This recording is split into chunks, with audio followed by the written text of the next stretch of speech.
Hey now, and how are you doing? Want to welcome you to the next episode of Peace, Love, and Bring a Bat. I can't wait till you guys to meet my friend Michelle, and we might get a little Zentangled. I really can't wait to hear about that and her incredible podcast, Hypothetically Intentional, which is really, I've been a guest on it. And how are you doing this morning, Michelle? I'm doing great and I'm honored to be here. Thank you so much for having me. Yeah, it's going to be a lot of fun. I know we had a talk, and we've had several talks, and I can't Yeah, wait for future talks. So, why don't you tell everybody a little bit about yourself? a little bit about myself. My name is Michelle Aalbers. I own a wellness studio in Osseo, Minnesota, and I started in Thai massage and I have evolved into so much more, but it doesn't feel all that different to me. But in the now, I am someone who helps people or guides people or mentors people to choose themselves, to trust themselves, to find themselves, like connecting Mm. people with that inner wisdom, their authentic self, so that they can show up in the world with more ease, which doesn't start feeling that way. Yeah. It's a messy process, but it's a beautiful one. And the transformation and evolution of that is just, I found it to be magical and awe-inspiring. And I love that I'm still in awe and wonder with my life and my world and the people that come into it and the people that I get so blessed to meet, like you. Our conversations have been amazing. I know there will be many more. They tend to be deep dives, and I love that. That's the craziest part, and it's really funny that you said, or amusing, that once you start diving into yourself and you can become your most authentic self, it doesn't feel well. It's scary, right? Because you Yeah. might not be doing the things that society, whatever that means, society tells us to do, how to do it, but it becomes the right way we do it. And then we find people like yourself, like the more authentic I am, and people like, you're really the same person off of social media as you are on. And I'm like, sorry, but that's who I am because then I don't have to remember. I don't have to be like, oh, I'm on. Yeah, I could be a little bit more louder, like when the beginning of my podcast, like, hey, no. But I'm also the Yeah. guy who wants to support people. I know who I am and I knew what the supports I needed. How did you get into this? I'm sure you didn't wake up one morning. You probably did wake up one morning saying things were not going well. I need to change something.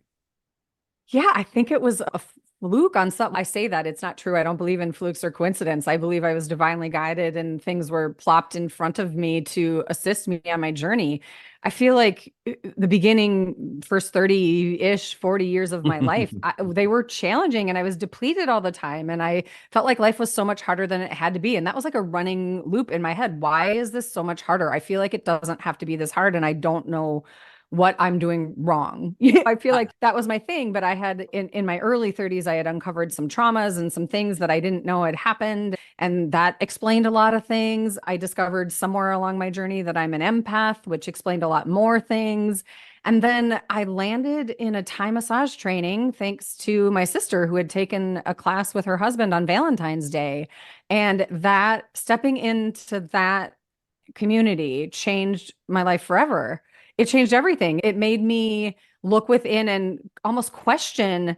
I don't know if it was so much questioning who I was and how I showed up. It was more just, I don't know that I ever really considered what I liked or who I was or how I wanted to show up. I was just going through life in motion, but not intentional. Yeah, that's exactly what similar. We all have had those stories at some point, and unfortunately for like you and I, it happened a little later in life Yeah. to get the clarity. And I thought at one point I had the clarity, and now there's like a whole new level of clarity.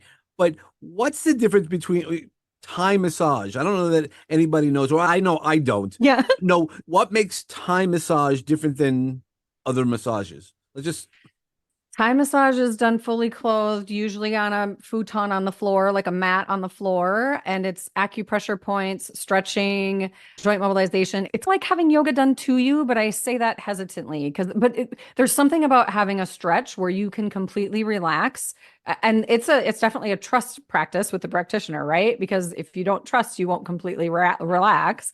But in a session, you can completely relax. The practitioner can stretch you in new and different ways. And Thai massage kind of gets a bad rap on two different levels. One is a whole sexual thing that is not a thing if you're well, an if you do it ethical right, maybe. practitioner. And then it is a thing that you can Yeah. find. It's just not Right. here. That's not part of the a normal No, it's not part of the massage sacred session. Yeah. practice. I'll say that. And then the other thing that it gets a bad rap for is people say it hurts.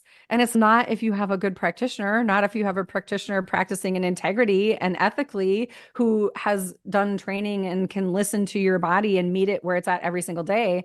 I will say, as a practitioner, and I don't do Thai massage anymore. I've actually moved away from it. I miss it. Sometimes I do it at home with my partner, but that's about it. But it's one of those things where, as a practitioner, I did it for almost 10 years and I would get to know my clients.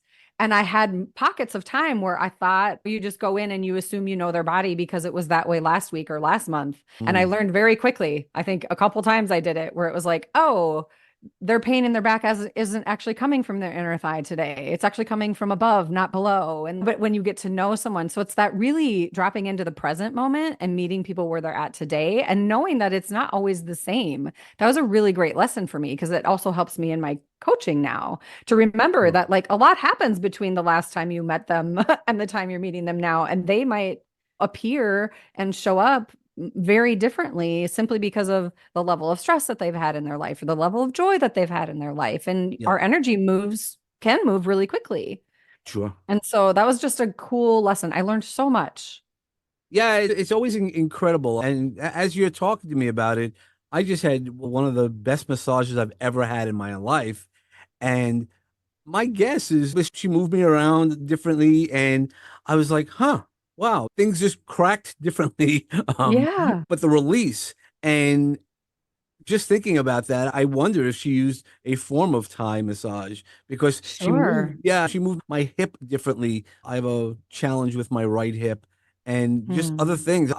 Where most of my stress lives is in my shoulders. So I'm just like always, if Mhm. you can fix my shoulders, I'll be fine. And That's common.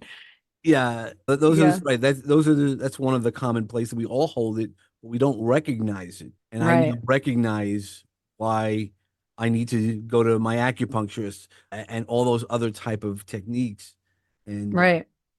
And the cool thing about Thai massage is that like the intention is to like our sun lines, our energy lines in our body, when they're flowing freely, our body is more capable of naturally healing itself. When you have those tension blocks, it's like your energy isn't flowing as it should be, so to speak, and that just makes it harder to heal. yep, no, for sure. Yeah, Yeah. that's why it's a lot of it is let's not fight that resistance. Take down the resistance on what we're doing. I know that I use this almost every episode. The things we know but not apply, and the things we Mhm. know are not really the things we know. When you dive down into it, how do you get through blockages or dams when you're working with a client?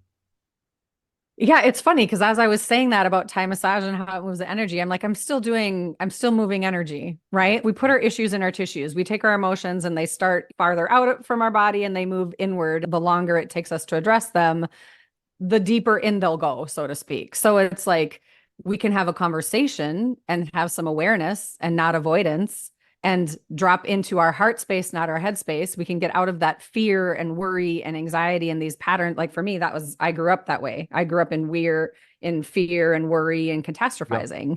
And I thought if I plan for the worst, then I'll be prepared. And it's like all that did was deplete and drain all my energy.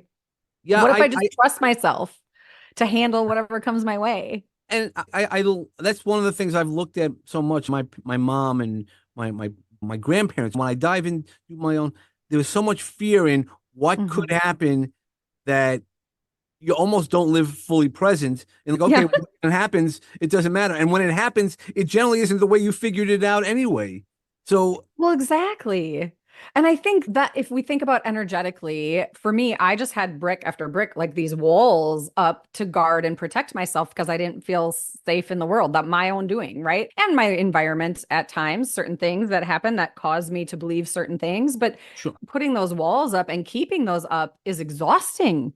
And cool, nobody really gets to see you. And that's such a sad thing for me. It's like now that because one of the most beautiful things is to watch someone take those walls down in a safe and sacred space, sure, get vulnerable, become aware, and show themselves some love and grace that they maybe haven't found yet in their life. And then to watch them unfold and reveal and remember who they are is like magical. And it's really moving energy. Yep. That's all it is, just moving energy, moving our the way we thought we were seeing things, Yeah. and really finding the healing because of the Hmm. way we see things. So Yeah. the walls we were built, and most of those walls were put up out of love. It was out of protection. That's why sometimes it's okay to let our kids get scraped knees or even Mm. ourselves, because Sure. while those intentions generally were good, and not everybody's intentions were good, but most people's intentions were good. How do you move through those challenges? And that's where the power becomes, is knowing that I got hurt and what did it do for me versus to me. Yeah. It's like creating that space. Like sometimes I see it as these little energy balls, like almost like little black, Mm. cloudy, Yep. and they obscure our vision, right? They put mess in our way. And to be able to like hold that, thank it, appreciate it, and then toss it, return it to wherever it belongs for the best and highest good, because it's not mine anymore. It's not here to make me heavier than I need to be energetically. I don't need to collect all these things. Sometimes I think we walk around like a magnet. We're just collecting all the stuff that isn't ours, that helps us avoid what is ours. And I just over time, I just learned that we are so good at avoiding the things that terrify us. And when we Well, yeah, have support, when we have people who we can lean into and who can guide us and give us tools and resources for us to hold space for ourselves and learn how to show grace and love to ourselves, it really is, it's like an unlock. It's like a this key, it's like a code to the padlock of just yeah. unlocking you and Well, allowing that to reveal. yeah, I think that's what Rumi said. You hold the key to unlock all your possibilities, Yeah. or something like close to that. Healing is so beautiful and magical and messy, but the healing itself is empowering. It's like I just see like this bright light. It's like the healing itself really, it gives you a newfound confidence. It gives you Sure.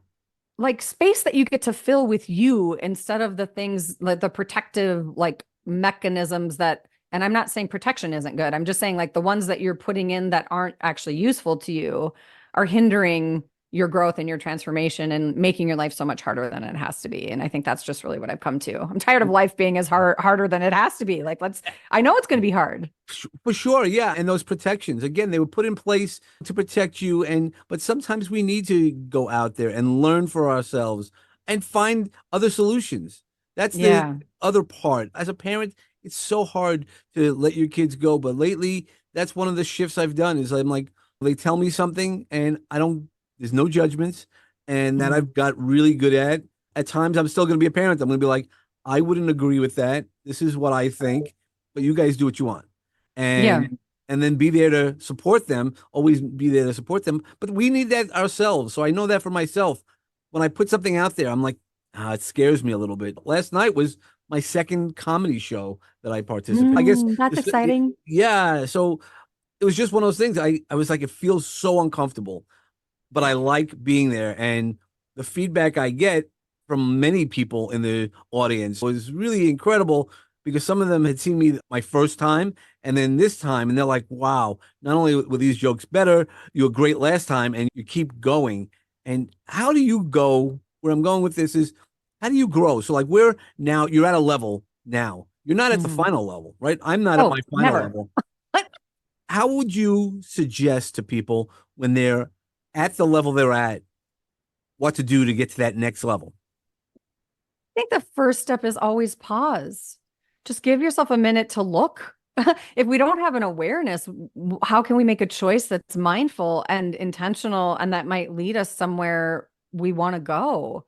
And if you never take a pause to consider what you might want or what you might need, I think it's hard for people to ask for what they need Yeah. because we don't take the time to know. I'm definitely in that space. It's hard for me to know. If you give me too many choices, it's wait, hang on, I don't know. I never considered what I wanted. I tucked into boxes of what I thought people wanted me to be for so much of my life that for me to drop in and just blanketly say, I want this out of all of these choices, I'm better with A or B. Do you want A or B? I can give you a quick yes or a quick no on that. So simplify.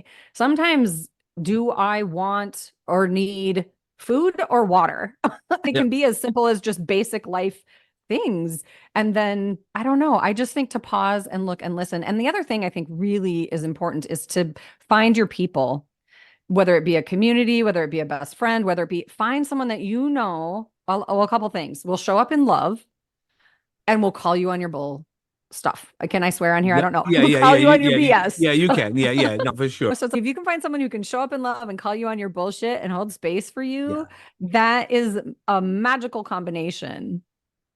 Because that we is lie that. to ourselves Well, when we and that's the heal. power that I've noticed for myself. There's times that people will come back and push back at me, and I feel the old Dave, and I'm like, okay, what are they really saying? Are they saying something that's really true? And who is saying it? So I don't listen to everybody, but Yeah. I do listen to the people that I really, really trust, and that's the powerful part is knowing who really is in your tribe, not just because they're Hmm. in your boat, because there are people in your boat who are drilling holes in the other side of the boat, or they just want the ride. They don't want Yeah. they're not rowing with you. That's a powerful part because now when I go, somebody's really telling me, and was it last night or the other day, somebody was telling me something that they thought was going to be really difficult. And I said, I'm hearing you. I go, and Yeah. they're like, I don't mean it bad. I go, no, I'm hearing you. I want to improve. It's something within myself.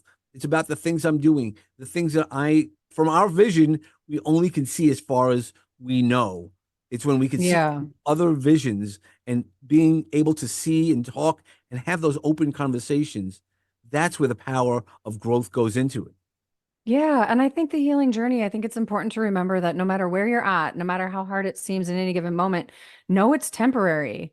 And the quickest way out is knowing your people, like being willing to ask for help and also being willing to look within yourself. I think I spent a lot of time just running away from myself.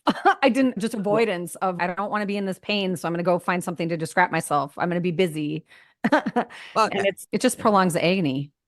for sure, because when we dive into the things that we're scared of, it much like when you're cleaning your house. It's I don't want to go clean the house. But once you Yeah. do, when you start feeling better, but then also so much more can happen. And I again had this conversation recently. They're like, right now I'm okay. I don't need Dave your mindset stuff. I'm like, no, you do. This is the time to do it Yeah. because if you don't clean the house now, when somebody walks in the door unexpectedly, then you don't have to worry about it. And Yeah. the same thing in our lives is if we bring the healing and the journey, the understanding within ourselves before it happens, that's where that's why for me the pandemic was great. I did a lot of deep diving on what I saw, how I felt, why I saw it, why I felt it. Still, I needed other pieces of input, but it definitely helped me see things in a way that I didn't know that I was going. I didn't know the blinders that I had. Yeah. Yeah, I think that's it. When you're on the journey, find someone who's done it, or maybe not done it, because I don't think it ever ends, but who's just even a couple steps ahead of you that can hold the space. My goal, because I had a lot of pain and stuckness. Like I was stuck in the suck for a really long time. And it took me over 13 years. I'm 13 years into my deep dive journey. Before that, I was probably another 10. So I'm good over 2 decades Yeah. of doing this internal work. It's like my goal is to make it not have it shouldn't take you 2 decades. Shouldn't, but it probably won't take you 2 decades if you have support and people who have tools and resources that can guide you on it. It's like my clients are doing things so much faster than I did. And that's an amazing thing. It's look at that. You weren't stuck in the suck for 20 years. You were Yeah. stuck in the suck for a much shorter period of time. You find the right people, the right guides, and also heal yourself. I know it with my business Yeah, journey, that's it. how many, because I wasn't secure in where I was or even my vision. I followed a lot of shiny objects and went Yeah. down rabbit holes that we didn't do. And that's the same thing in our healing journeys, finding the right people. Now, one of the Yeah. And journeys, go ahead. oh, go ahead. Oh, I was going to say, I think such a huge, powerful piece of this, and I'm going to bring it into Zentangle because you mentioned it That's at the where I was beginning, going. Okay. is intention. Like the power of intention is incredible. And when intention comes from that soul space, like that heart space versus Mm. like just this sort of meh, it was my intention, but I'm not really going to do it. And I know that. Like I'm talking about like a dropped in soul Yep. connected intention that changes everything. And Yep. all of the living traditions that I've studied, whether it be Thai massage, Reiki's, and Tangle, they all start with gratitude, appreciation, and intention. And it's just that's the magical trio. And so with Zentangle, you set an intention, have gratitude and appreciation. I'm always like, I am grateful that I'm taking this time for myself. And my intention is to just drop in and be present. When I'm entangling, Zentangle is like the method and tangling is the verb. When I'm tangling, I lose myself and I'm busy with my hands and I'm not Mhm. thinking, I'm only thinking about the next stroke. But what that does is it creates space in my mind. I get intuitive downloads like crazy when I'm tangling. And I get out of, if I have pain in my body, it takes me out of the pain in my body too. So it's been like this crazy, amazing journey. I didn't think I was creative. I didn't think I was an artist. And I end up drawing these amazing art pieces that I never even thought I could do. Yeah. And I love, they don't give you an eraser. They say every mistake, quote unquote mistake, is just an opportunity for a different outcome. So it helped me relinquish control. It helped me surrender. It helped me learn non-attachment. And I was just like, this is like a magical practice that has changed my life on a level I never would have expected. I'm like, it's just drawing. It's whatever, it's doodling. And it's no, it is absolutely not that. It is so different. And it sounds like something, it's like anything else you do. If you put intentions to it, it has a meaning. And you might not know that Yeah. meaning. And then that's the opportunity to dive into that meaning. And that Yeah, intention is energy. for sure. One of the exercises I like doing sometimes with a group is I get these small packets of Legos.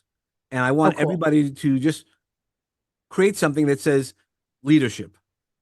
And everybody in a Mm. room then does it differently.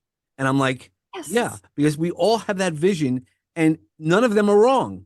Now, No. some people are more creative than others, and but it's nice to see. And I want everybody to tell those stories because when we see our mess or what we draw, like I'm not a great artist in the drawing sense. It looks like I'm a 6-year-old. It's great, Yeah. but I'll still show you because then you might be able to see it as an artist or more defined in what you do. But if you put me behind a camera, I'm fine. That's where my Yeah. safety zone is. And where I'm going with this is how do you talk to a client when they have that belief about themselves that they're not I'm not for Dave. Dave's not a great artist in the drawing sense, only in the drawing sense. Yeah. So with the Zentangle method, it's funny because at the end we put all our tiles on a table and look at them, and everybody got the exact same instructions, and yet they're all different. It's like our uniqueness comes down onto that paper.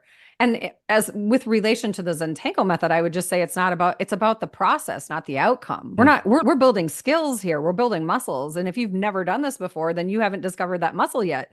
So give yourself some grace, give it a go, and have fun in the process. The outcome for this particular case doesn't matter.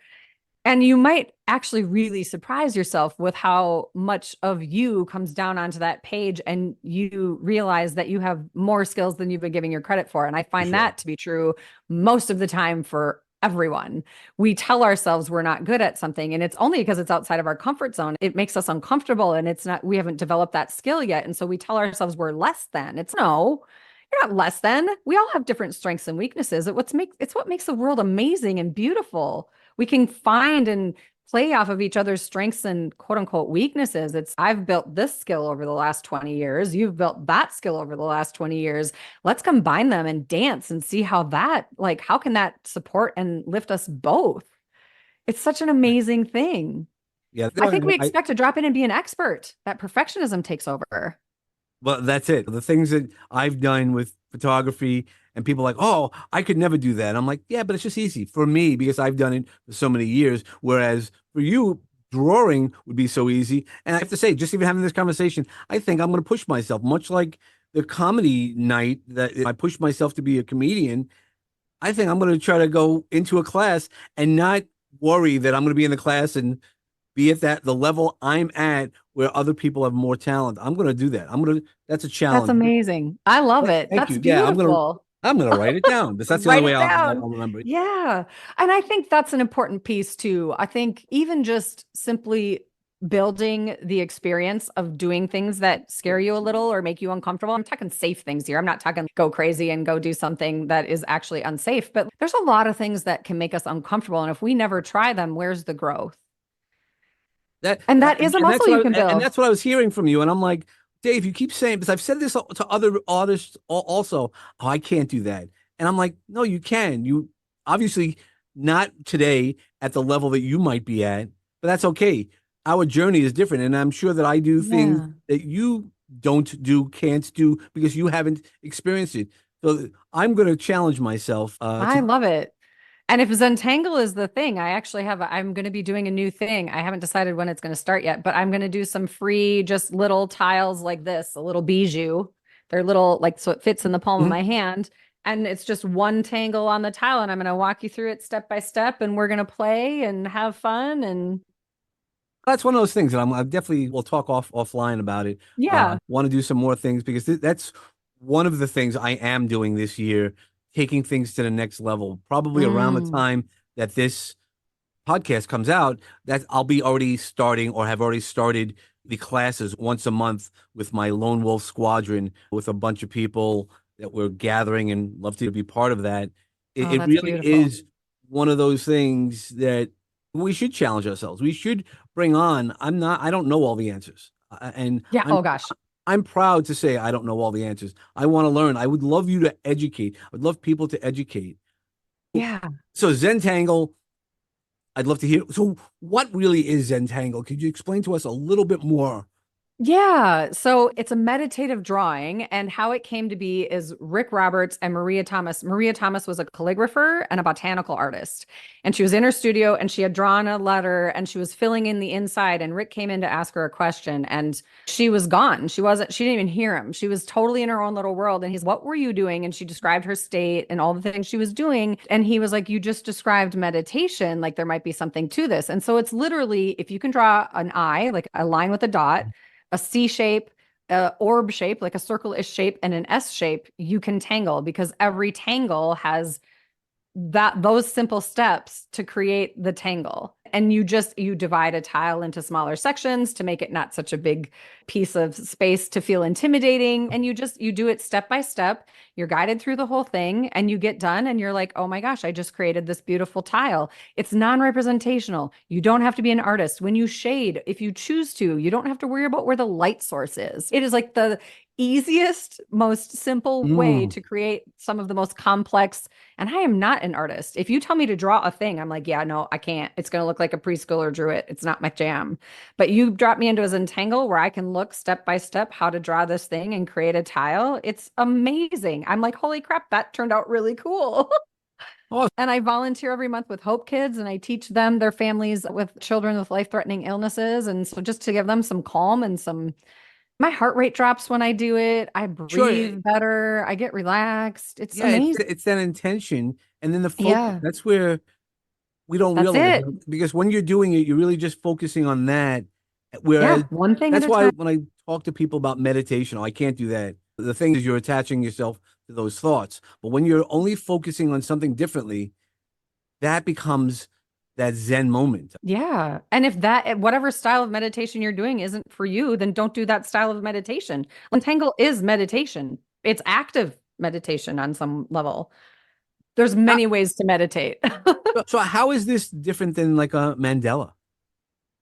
Ooh, mandala, Oh, I think, I don't even know if that's how you say it. yeah, I I don't just think it's a know. different sacred practice. I feel like mandala is just a different sacred practice. I've seen some incredible, just intricate mandalas, and Tangle can be that way too. I could see the two crossing over and blending, but I feel like mandala is a whole different spiritual sacred practice with geometric, maybe even geometric patterns. I don't know. I've never studied mandala, but I think there's a lot of different ways you can do it. And I think with intention, and I'm pretty sure that is another like living tradition spiritual practice, or it can be. I don't think it has to be. Yeah, because now all these comic books, not comic books, but the Oh, like coloring coloring books, books? yeah, the Yeah. coloring books are so popular. But I guess with Zentangle, you're creating your own model versus having somebody say, "Hey, Yeah. you want to do flowers," and different ways to go about to the same source. That's Yes. really what's beautiful is it's all going back into that universal source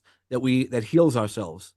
Yeah, and if I'm thinking about like how they started the practice too, they were very intentional. They, like, the paper that they use is cotton, like Yeah. from Italy. The pens that they use are meant to slurp into the paper. The pencil, because the paper has some grit to it, you can work the graphite into the paper. Like they made it as easy and beautiful as possible. So you have all the tools that will support you on this journey so that you will be successful. It's like they set you up for success. And I think that isn't that such a beautiful, like it's every journey. If you want to move into healing, say you're doing inner child work, how is that going to look if you just flounder on your own, or if you have someone who can guide you with tools and resources? And like even in my choose yourself stuff, I have a licensed doctorate level psychologist that comes in and teaches us how our mind might work and what might support us as we Mm. have a healing crisis, or dig into inner child and shadow work stuff. I think having as many tools and resources to set yourself up for success, to support you on your journey, no matter what you're doing, whether you're building the new Zentangle muscle,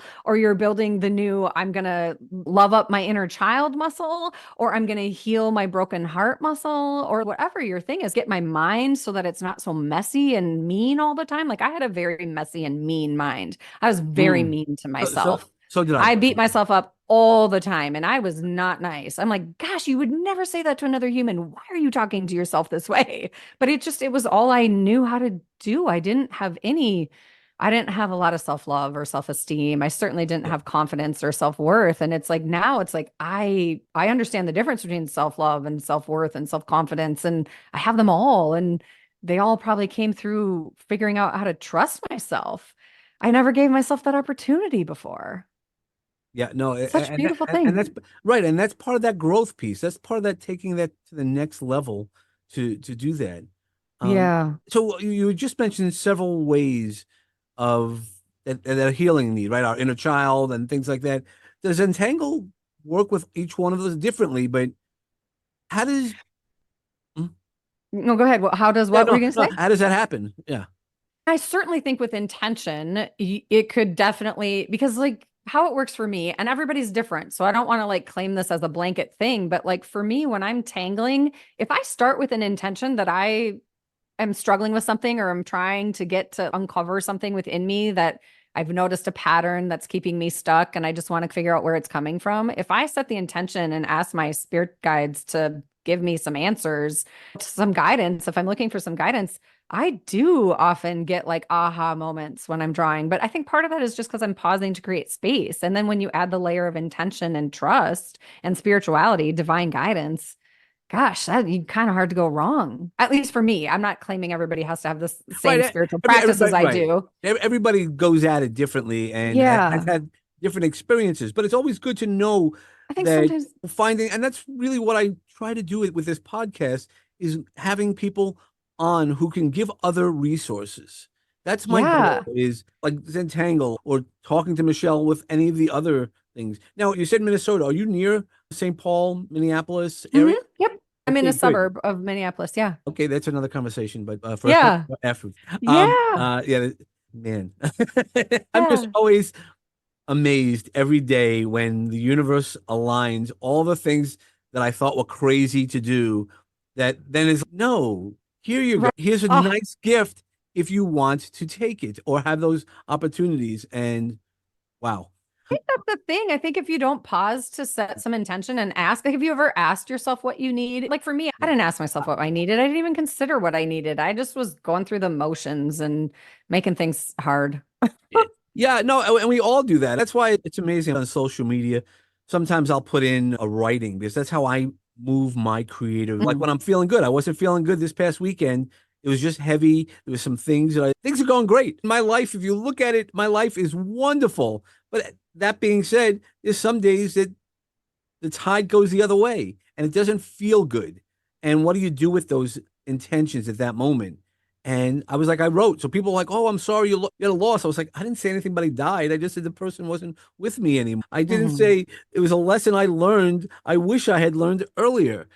There's so many different ways how everybody else's intentions. And I always find it funny when you do share some of your thoughts, all you need is one other person to come in with a different thought, and then there's a whole stream of consciousness that people are like, "Oh, I'm sorry for your loss." And then I had one friend who called me up who goes, "Who died?" I go, "I didn't write died." I go, "What are you talking about?" It was beautiful because having people who care that much for you, they're called because they saw what I wrote, and I was like, "No, it just was Sunday was a bad day for me. It was just a Yeah.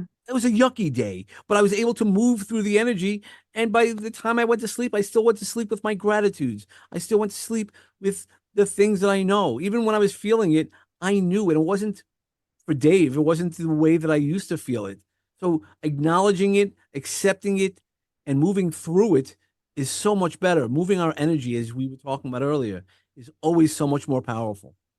Yeah, I got an intuitive download when you were talking about that. Do you mind if I share it with I you? would love you. Thank you. And I think it'll help the listeners too, because it took me somewhere that kind of connects a bunch of things.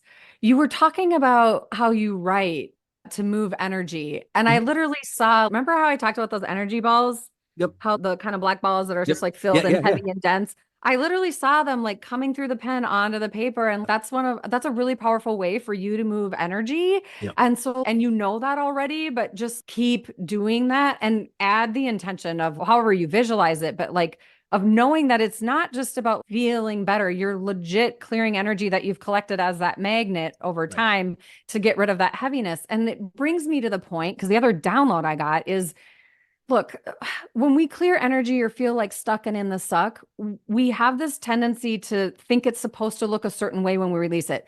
They said I'm supposed to ground. I don't know how to do that. They said I'm supposed to meditate. I don't know how to do that. They said I'm supposed to do A, B, or C. It's not about what they say you're supposed to do. The idea is you set the intention to move that energy your way, make it Yeah. your practice, and then it's so powerful. I'm also a writer, but I'm a write it and burn it. And when it's the I, burning I do, process I that do like that makes it at go times away. also, It's 100%. so it's and I Uh, have the goosebumps like yeah. crazy. It's whatever makes you feel lighter, start noticing that because those are your practices that help you get rid of this energetic clutter that's not yours anymore. That's been processed Yeah. and ready to be released. So let it go your way. It's Yeah. so good. Don't own all the negative while it could feel that way. And we're not going to have green lights for the rest of our life, but own it. Yeah. And what do you do with it? Because it And was funny sometimes you got to look at it. when you mentioned about the balls, I have an exercise that I use. It's an old NLP is put all your junk in the ball. Put a Mhm. ball you want, spin it like a basketball, throw it out to the universe, and then watch it come back and pull it into your heart because the universe cleans out the pain. If we Mhm. yell, scream, we move our energy differently, it becomes cleaner. And that's what we want brought back into ourselves. And it works tremendously. That's why when you said about the blackness in the balls, I was like, that was the exercise that I saw. Yeah. It was funny that you mentioned intuitively about that specific one because that was one of the ones when you were talking about it, I was like down my chills. I was like, oh, I didn't do Yeah, that. yeah. I didn't do that Sunday, but I did my writing and through it, other people got to see and how they experienced it. And I got Mhm. to interact with people, which was exactly what I needed just to share my feelings. Really, it was for me, but then also helped other people who felt the same way.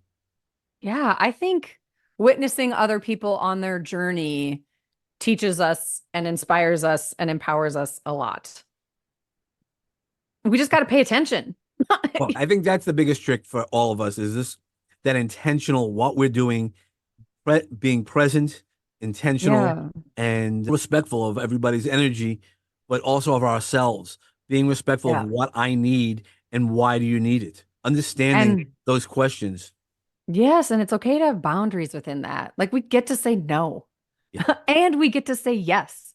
Or- And the only way we know which answer is the right one for us is to tap into our soul space, our heart space, whatever your words are. But like for me, it's like I connect to my soul, I listen, and I feel it viscerally in my body. My yeses are open and spacious, and my no's are like my heart closes off, and I just go inward and get really clenched up. And I know what that feels like, and I'm grateful I've built that practice. It helps me navigate life. And I know that it's going to be hard sometimes, often, and that looking at this stuff isn't always easy, but it takes you somewhere that is more, it brings in more ease.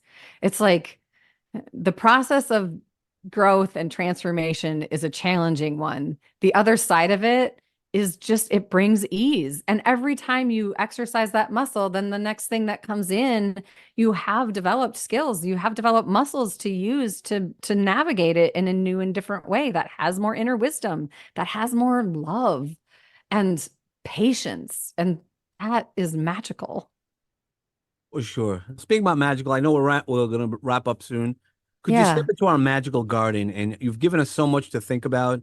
Mm. Plant one more seed that we might grow in the future.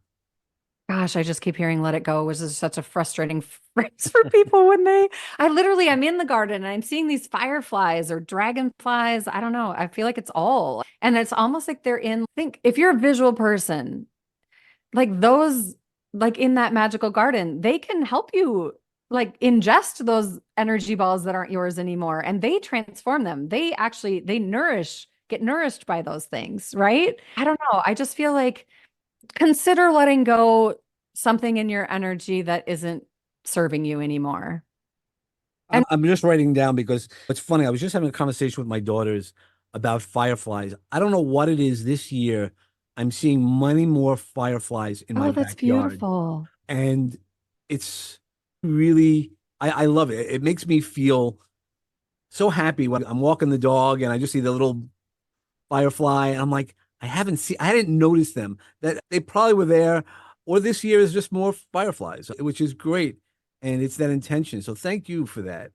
Yeah, I almost feel like the like our clutter that isn't ours anymore like gives them their Yeah. light. It's because it's not ours, it's theirs. Yeah, but I'm a big Phoenix rise out of the fire, Mhm. and that's why I had to write it down because I won't remember it, even though I say I will. Yeah. I'm going to put together, because of this conversation, a poem Oh, about beautiful. the fireflies, they'll take our intentions and they'll burn it away. That's just It's it. about what you started the podcast with about surrendering. Yeah, Surrendering is such a powerful thing.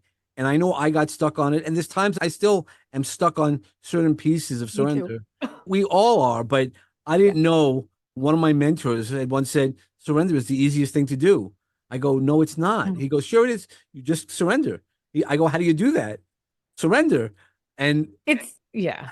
yeah, It's easy if you're not in control yeah, mode, but so yeah. many of us I needed to control my environment as much as I possibly could to feel safe. I had to keep all my controlled protections up. Sure. And I'm not saying I grew up in an unsafe environment. I don't mean that. I mean, like me internally, I was not safe. Well, I but was right. messy. I was, It's how we internalize it. Even if it was like I grew up in a loud environment, so that Mhm. became what I knew and what I felt safe in, even though I really wasn't, I didn't feel safe. Like Yeah. looking at it now, diving into my inner child and things like Mm. that.